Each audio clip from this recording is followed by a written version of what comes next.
Hi guys, hope you are doing well. So आज हम लोग बात करेंगे कि स्टडी इन नेदरलैंड्स में कौन कौन से इंटेक्स अवेलेबल होते हैं। अगर कोई स्टूडेंट प्लान करता है अभी सितंबर इनटेक के लिए या जनवरी इनटेक 2025 के लिए, तो कौन कौन से इंटेक्स अवेलेबल हैं और उन इंटेक्स के लिए कौन कौन सी डेडलाइन है अवेलेबल। बिकॉज हर यूनिवर्सिटी में अगर आप प्लान करते हैं तो 1 साल का प्रोसेस होता है। किसी भी यूनिवर्सिटी में अगर आप अप्लाई करेंगे, इवन बीट यूरोप और यूके या कनाडा या ये उन सब में एप्लीकेशन स्टार्ट होती हैं 1 साल पहले। बिकॉज आपका जो प्रोसेस है, पूरा process take time at least 6 to 7 months। आपका आइल्स का एग्जामिनेशन हो गया, सैट का एग्जामिनेशन हो गया, डुलिंगो हो गया, पीआर हो आपका जो है वो पीटी हो गया।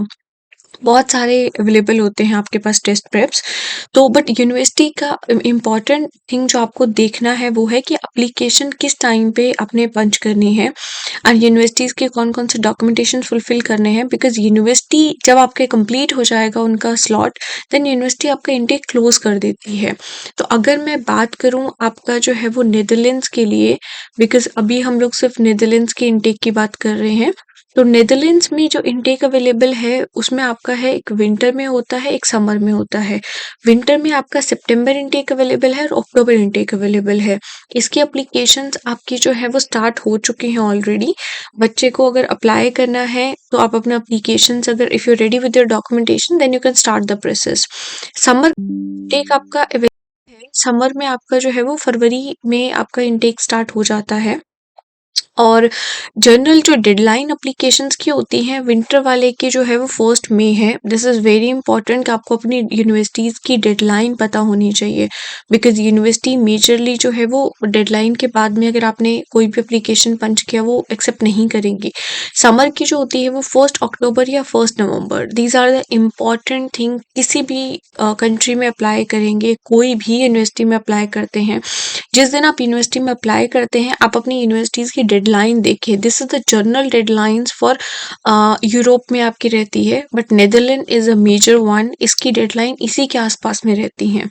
1 अक्टूबर के पहले भी अगर यूनिवर्सिटी के स्लॉट फुल हो जाएगा तो यूनिवर्सिटी आपको ईमेल कर देती है, या फिर आपको जहाँ से आप अप्लाई करेंगे उनको आपको ईमेल कर देती है। बट यूनिवर्सिटीज़ आपको अपडेट करती हैं कि हमारा क्लोज होने वाला है आपका कोर्स, या फिर आपके जो है स्लॉट फुल होने वाले हैं। जितने भी बच्चे हैं, मेजरली जो होता क्या है, अगर जैसे आपने यूनिवर्सिटीज़ में अप्लाई किया, अगर उनके पास में 20 ही बच्चों ने पेमेंट किया, अगर आपके पास ऑफर लेटर है कंडीशनल या अनकंडीशनल कोई भी, अगर आपके पास ऑफर लेटर है आपने पेमेंट नहीं की है, यूनिवर्सिटीज़ का क्राइटेरिया यही है कि 20 बच्चों की जिनकी पेमेंट आ गई, देन वो अपना कोर्स क्लोज कर देती हैं।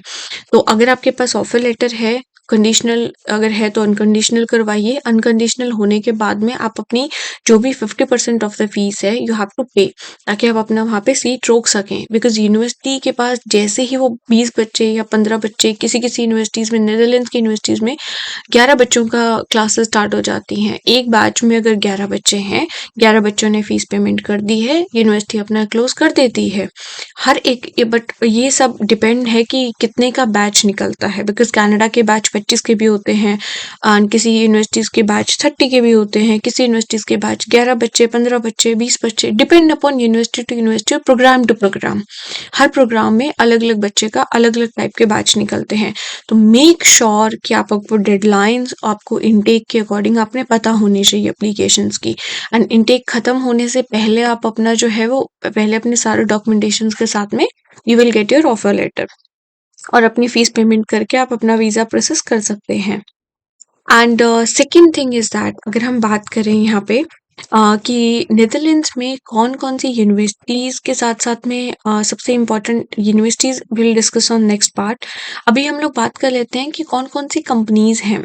बिकॉज अगर आप जैसे ही आप नेदरलैंड में स्टूडेंट वीज़ा पे आते हैं तो आपको जो है वो कंप्लीट होने के बाद your 1 year you can apply for the companies. यहाँ पे बहुत सारी कंपनीज़ हैं, टॉप कंपनीज़, जिसमें आप अपनी जॉब के लिए अप्लाई कर सकते हैं।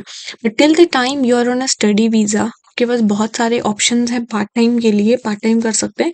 But these are the big companies in the Netherlands. आपकी आईएनजी है, ING इज द बैंक आपका पा है, फार्मा कंपनी है आपके पास में, फिलिप्स इनका आपने नाम सुना ही होगा ऑलरेडी।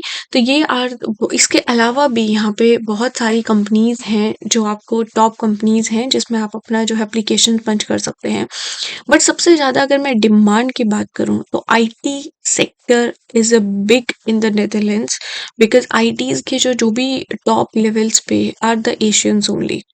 आईटीज में मेजरली रिक्वायरमेंट रहती है कि अगर अगर if they have like if you are Indian और if you are other nationalities also, but majorly अगर आप इंडिया से आ रहे हैं, अगर if you are good with IT sector codings and everything, तो यहाँ पे बहुत वैकेंसीज अवेलेबल आपके पास रहती हैं।